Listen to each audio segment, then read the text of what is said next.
The Oklahoma City bombings was one of the most visual examples of extremism in the United States. We're going to look at the story of the Oklahoma City bombings. This is the Continuum.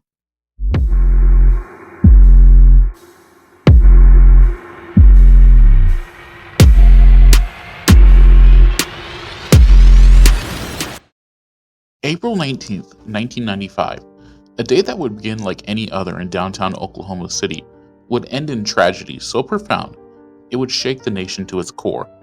The Alfred P. Murrah Federal Building, a hub of federal activity, bustling with hundreds of employees and visitors, was about to become the epicenter of the deadliest act of domestic terrorism in the United States history.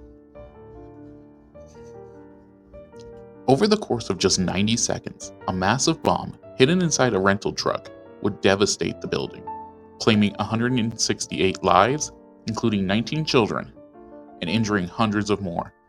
Families, colleagues, and strangers would all be thrust into chaos. Emergency responders would face a scene of unimaginable destruction. The reverberations of this attack would echo across the nation and leave scars that persist to this day. On that Wednesday morning, the streets around the Murrah building were busy.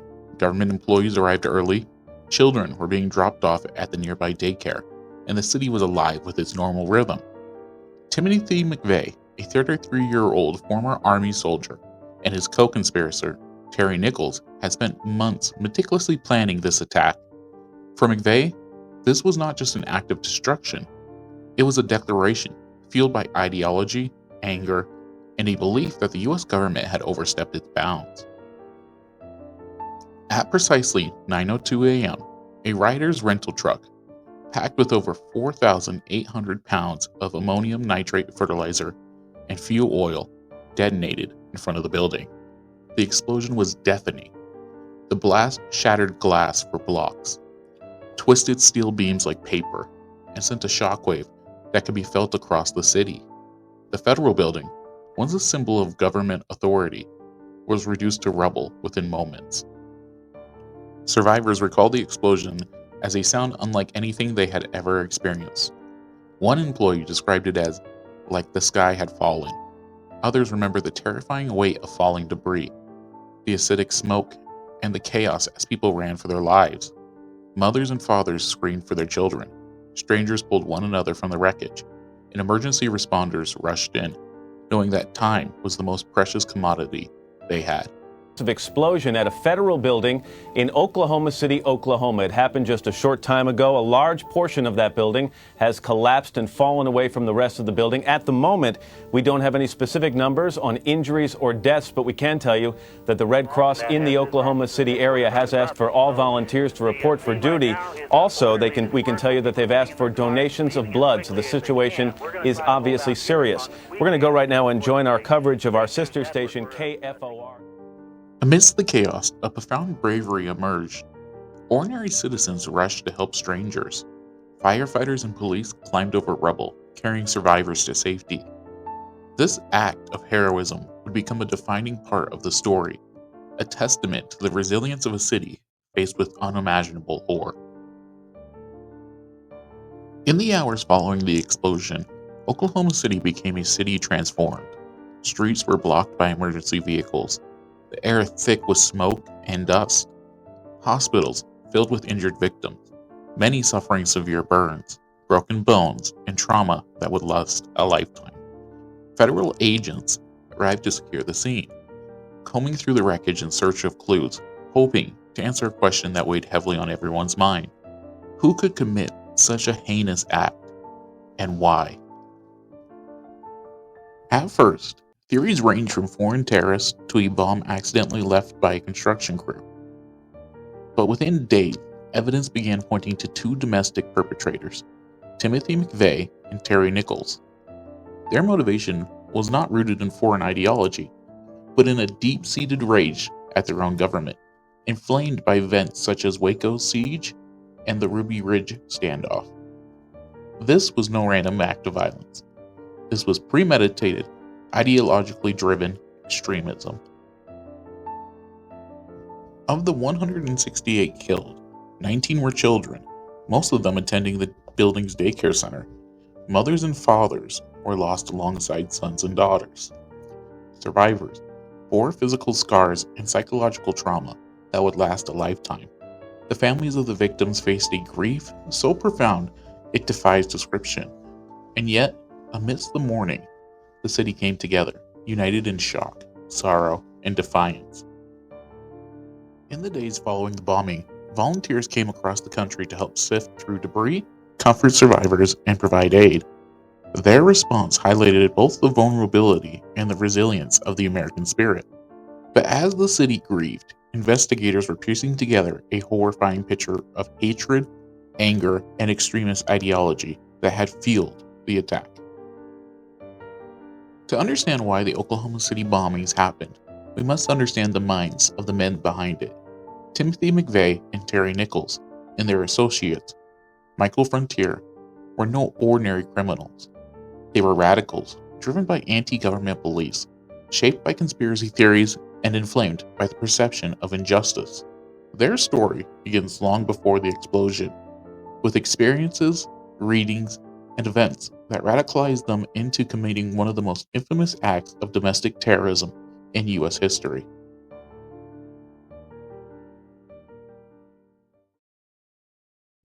To understand the Oklahoma City bombing, we must first understand the man who carried it out, Timothy James McVeigh. Born on April 23, 1968, in Lockport, New York, McVeigh's early life seemed, on the surface, unremarkable. He grew up in a middle-class family, attended public school, and excelled in academics. But beneath this facade, there was an early sign of anger and resentment that would later define him. McVeigh's parents, Bill and Kathy McVeigh, divorced when he was young, a separation that left a lasting impact. Timothy, an only child, struggled with the feeling of isolation and a desire for recognition. He was bright, disciplined, and drawn to structured environments, which eventually led him into the military. Yet even in these early years, there was a glimpse of his disillusionment with authority. Small acts of defiance that hinted at the bitterness and the skepticism that would later consume him. After high school, McVeigh joined the U.S. Army in 1988. He quickly distinguished himself as an exemplary soldier, disciplined, focused, and skilled. He became a combat vet serving in the Persian Gulf War and was awarded the Bronze Star for his actions during Operation Desert Storm. On the surface, McVeigh embodied the ideal soldier, but his experience in the military also exposed him to violence, the realities of war, and a rigid hierarchy of command, all of which shaped his worldwide view in subtle but profound ways. While McVeigh excelled in the Army, he also grew increasingly isolated from his peers. He felt that the government and the military leadership were incompetent and corrupt, and he began to internalize a deep distrust for authority. These feelings, combined with a desire for recognition and a sense of purpose, made him increasingly receptive to radical ideas after leaving the military in 1991. After leaving the Army, McVeigh drifted through a series of low-paying jobs. He became fascinated with the militia movements, survivalist groups, and the lecture that preached destruction of the federal government. Two events in particular shaped his transformation into a domestic terrorist: the Ruby Ridge standoff of 1992 and the Waco siege in 1993. Ruby Ridge involved a confrontation between Randy Weaver, a man living off the grid in Idaho, and federal agents. The standoff ended tragically with the death of Weaver's wife and son. McVeigh saw this as an example of government overreach, a violent suppression of individual liberty.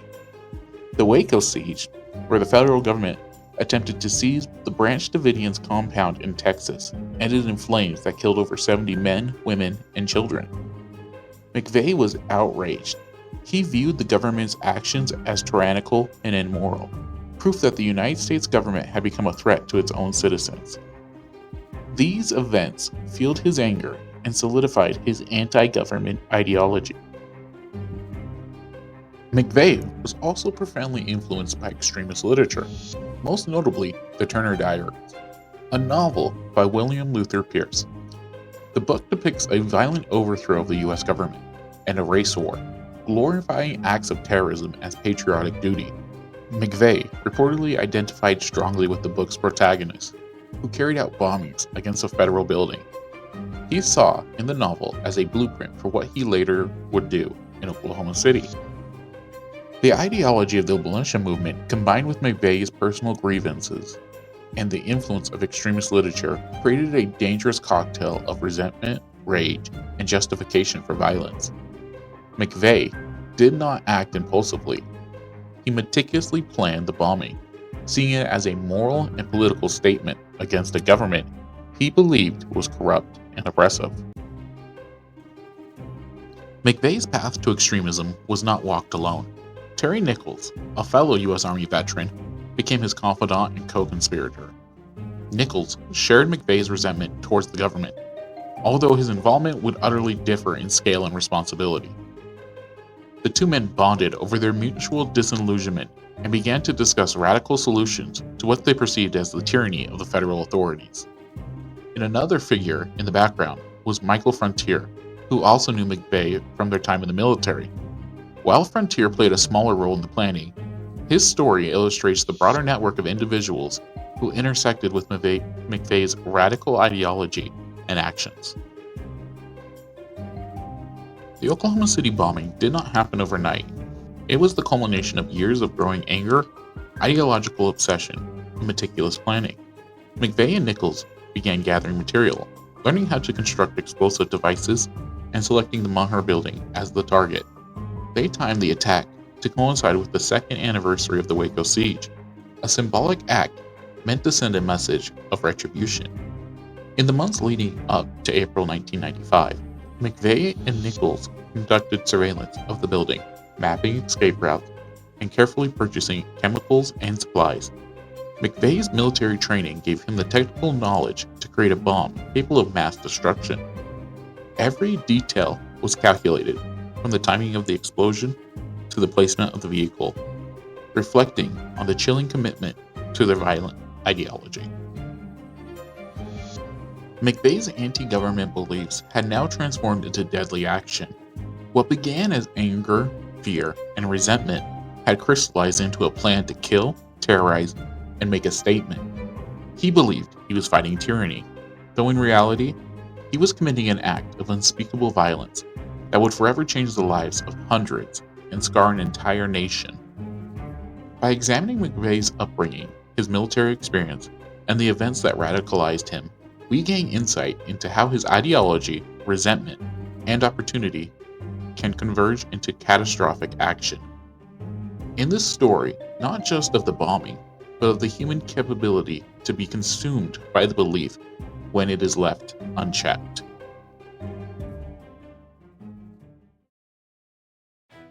Timothy McVeigh did not act alone. While his anger, ideology, and military precision were central to Oklahoma City bombing, two other men played critical roles: Terry Nichols, his co-conspirator, and Michael Frontier, a peripheral participant whose choices would have consequences for all three of them. To understand the full scope of this tragedy, we must explore who these men were, why they became involved, and how their actions made McVeigh's plan possible.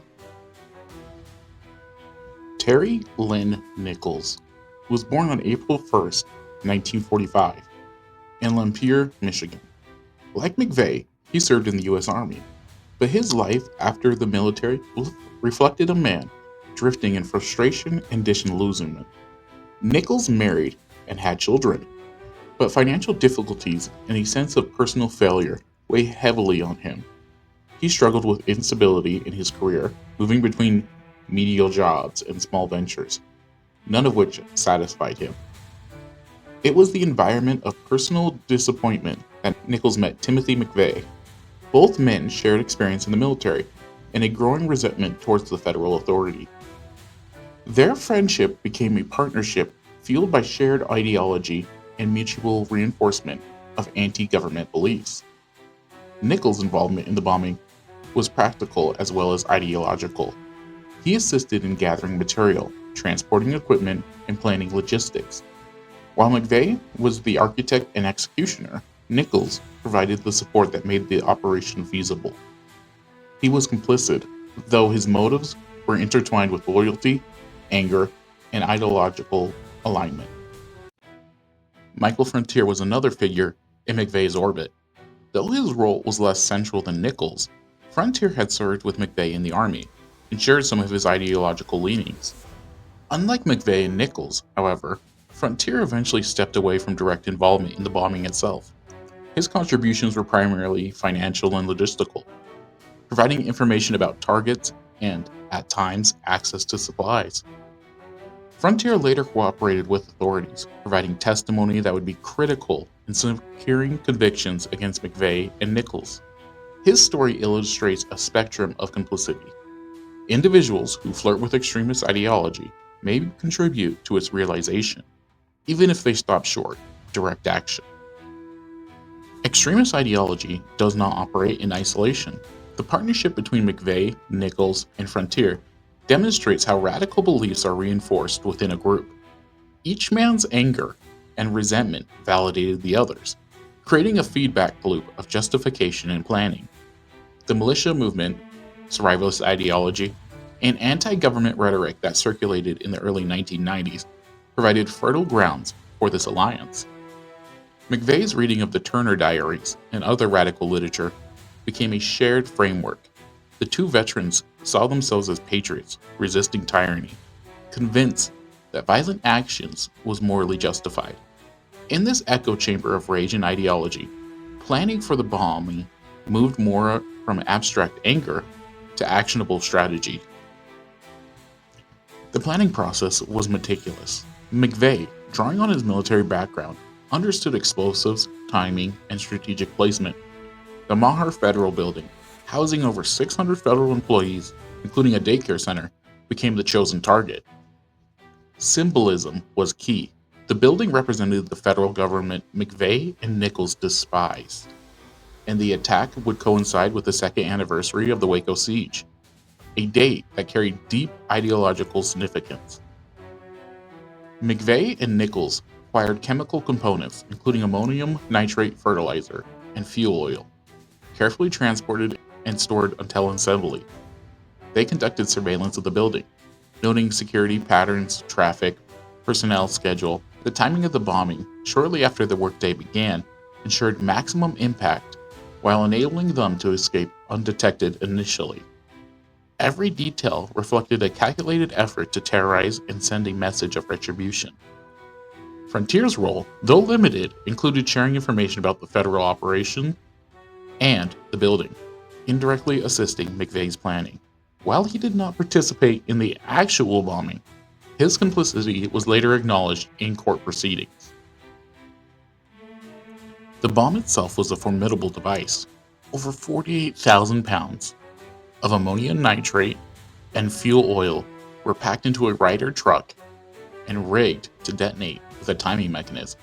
McVeigh's military training gave him knowledge of explosives and detonation methods, allowing him to construct a bomb capable of collapsing a federal building. The sheer size of the bomb made it one of the most destructive acts of terrorism in American history. The logistics were painstaking. Transporting the materials without attracting attention required careful planning. The assembly of the bomb had to be precise. Chemical ratios, timing, and positioning all directed the outcome. McVeigh's attention to detail and Nichols' support ensured the plan was executed with deadly precision. On the morning of April 19, 1995, McVeigh parked the Ryder truck in front of the Maher building. Inside the vehicle, the massive bomb waited, ready to unleash devastation. The placement was deliberate, close enough to the building to maximize destruction, yet designed to allow McVeigh and Nichols to escape the immediate blast radius. Within moments, the bomb detonated. The Maher Federal Building was reduced to rubble. Over 168 lives were lost, hundreds were injured, and the city of Oklahoma City and the entire nation was thrown into shock and grief. The careful planning and collaboration between Nichols and McVeigh had resulted in one of the deadliest acts of domestic terrorism in U.S. history, rooted in ideology, revenge, and radicalized worldview. The planning and execution of the Oklahoma City bombing underscores the terrifying power of ideology when coupled with technical skill and group reinforcement. McVeigh and Nichols did not act on impulse. They were deliberate, motivated by anger, fear, and a worldwide view that justified violence as a response to perceived tyranny. Frontier's peripheral involvement shows how extremist beliefs can ripple outwards, ensnaring even those who do not directly commit violence. In understanding this planning, we gain insight not only into the events of April 19, 1995, but also into the mechanism by which extremist ideology can translate into devastating action. It is a warning that resonates even decades later. April 19, 1995, the day the Alfred P. Maher Federal Building was reduced to rubble, was just the beginning of a story that would grip the nation. In the hours, days, and weeks that followed, Oklahoma City became a city in mourning. Law enforcement raced against time, and the nation struggled to comprehend the acts of homegrown terrorism of unprecedented scale. In minutes after the explosion, first responders arrived on the scene. Firefighters, police officers, paramedics, and volunteers rushed into the chaos.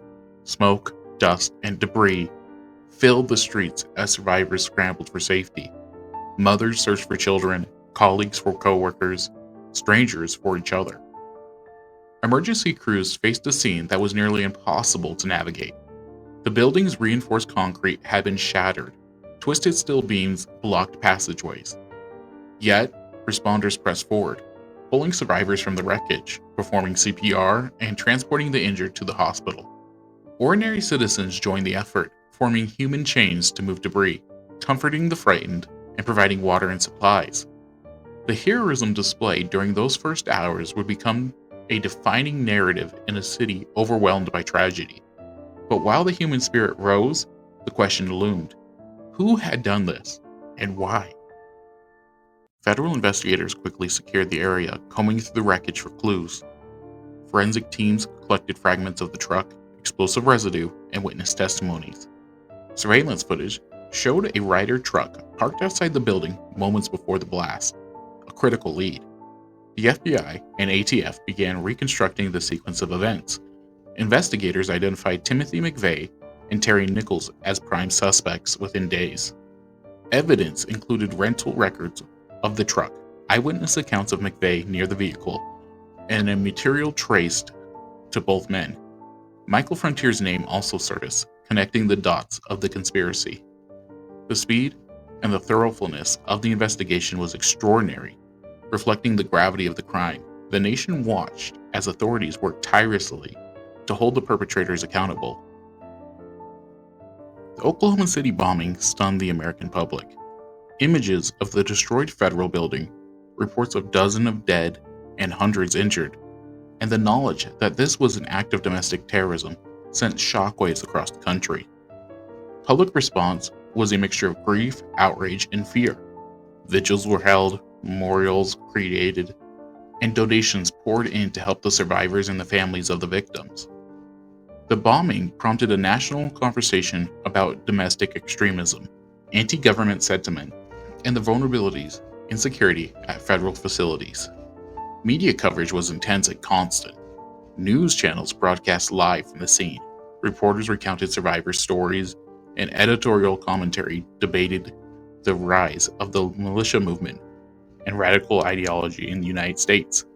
The nation was united in sorrow, yet divided in questions about prevention, accountability, and political responsibility.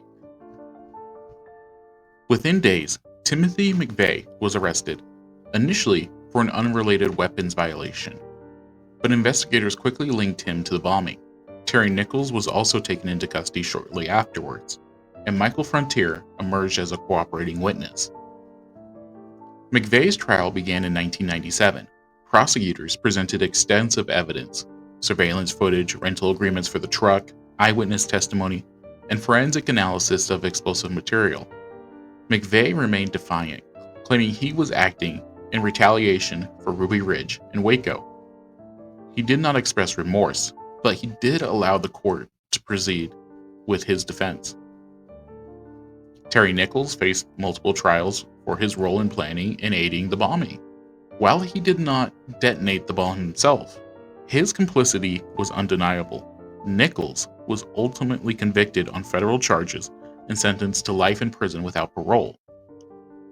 Michael Frontier received a reduced sentence for his cooperation, serving 12 years and being ordered to pay restitution to the victim's family. His testimony was critical in securing the convictions against McVeigh and Nichols, highlighting the complex web of responsibility and the varying degrees of involvement in acts of terrorism. Beyond the courtroom, the human cost of the bombing was staggering. Families lost loved ones, mothers, fathers, children, colleagues. Survivors bore both visible and invisible scars.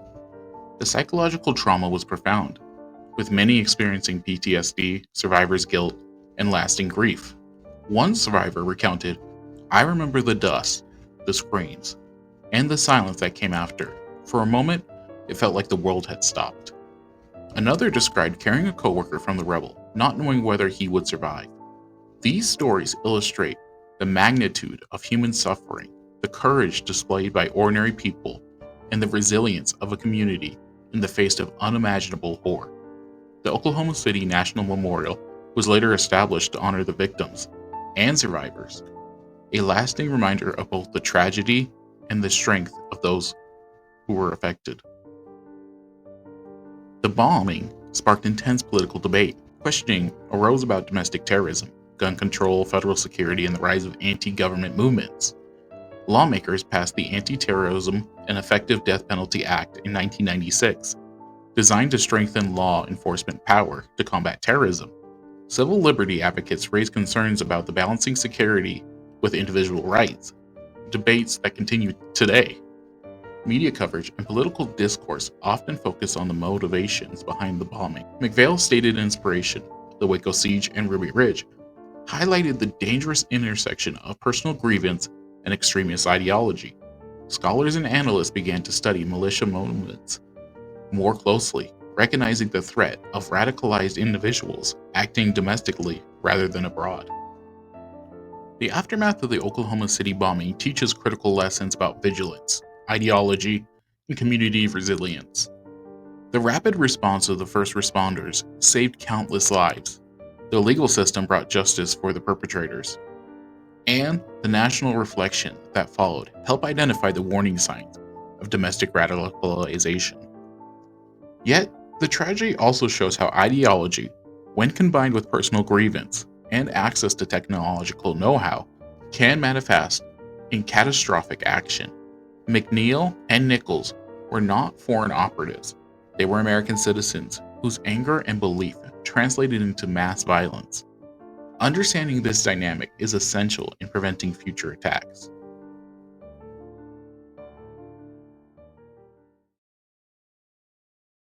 The Oklahoma City bombing did more than destroy a building. It shattered a sense of security in the heart of the American homeland. Its reverberations extended far beyond the debris-filled streets of downtown Oklahoma City, shaping legislation, influencing law enforcement practices, and leaving a lasting imprint on the collective psyche of the nation. In the immediate aftermath, lawmakers recognized they need to strengthen federal security and counterterrorism measures. The Anti-Terrorism and Effective Death Penalty Act of 1996 was passed, enhancing the federal government's ability to investigate and prosecute terrorism. Key provisions included expanding federal jurisdiction for terrorism-related crimes, faster legal procedures for handling death penalty cases, increased surveillance and investigative powers for law enforcement agencies. While these measures aimed to prevent future attacks, they sparked debate about civil liberties. Critics warned that the expanded surveillance and broader definition of terrorism could infringe on individuals' rights, a tension that remains today. The Oklahoma City bombing forced the nation to confront the difficult balance between security and freedom. Federal buildings nationwide also increased security measures. Barriers, controlled access points, and reinforced structures became standard. The tragedy transformed not only policy, but the very design of public spaces. The emotional impact of the bombing extended far beyond Oklahoma. Survivors, families of victims, and the public at large struggled to process the grief and fear. The bombing created a collective trauma that reshaped how America viewed domestic threats. One of the most visible symbols of the remembrance is the Oklahoma City National Memorial, opened in 2000. The memorial features a field of empty chairs, each representing a life lost. The survivor's tree, a symbol of resilience. The museum educates visitors about the tragedy, ensuring that future generations understand both the human cost and the warning signs of domestic extremism. Art, literature, and media also responded. Books, documentaries, and films sought to capture the horror and heroism of that day, highlighting both the individual acts of bravery and the broader social failures that allowed the violence to occur. The Oklahoma City bombings also expressed the growing threat of domestic extremism. McVeigh and Nichols were not anomalies. They were part of a large subculture of anti-government sentiment, militia movements, and radicalized individuals influenced by extremist literature and events such as Waco and Ruby Ridge. In the years following the bombing, law enforcement agencies tracked militia groups and survivalist organizations with renewed urgency. The bombing demonstrated the domestic threat that could be as lethal as international terrorism, and the radicalization often stemmed from personal grievances, combined with ideological echo chambers. Experts observe several patterns in domestic extremism. Individuals often act alone or in small, tight-knit groups. Ideologies were fueled by literature, online forums, and conspiracy theories. Targets were often symbolic, representing government authority or perceived tyranny. Understanding these patterns became crucial for preventing further attacks and mitigating the influence of extremist ideologies. Politically, the bombing shifted conversation about extremism, government authority, and public safety. Policymakers debated how to balance security with civil liberties, while the media examined the rise of the anti-government rhetoric and its potential consequences. The event forced a national reckoning with domestic threats and highlighted the dangers of dismissing radical ideologies as fringe behavior. Additionally, the bombing influenced political rhetoric. Discussions around militia movements, gun rights, and federal power were now informed by a stark reality of what domestic extremism could produce. The bombing became a reference point in debate about law enforcement, terrorism, and the responsibility of citizens and the state.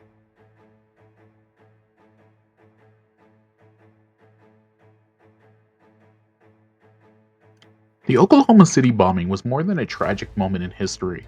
It was a warning.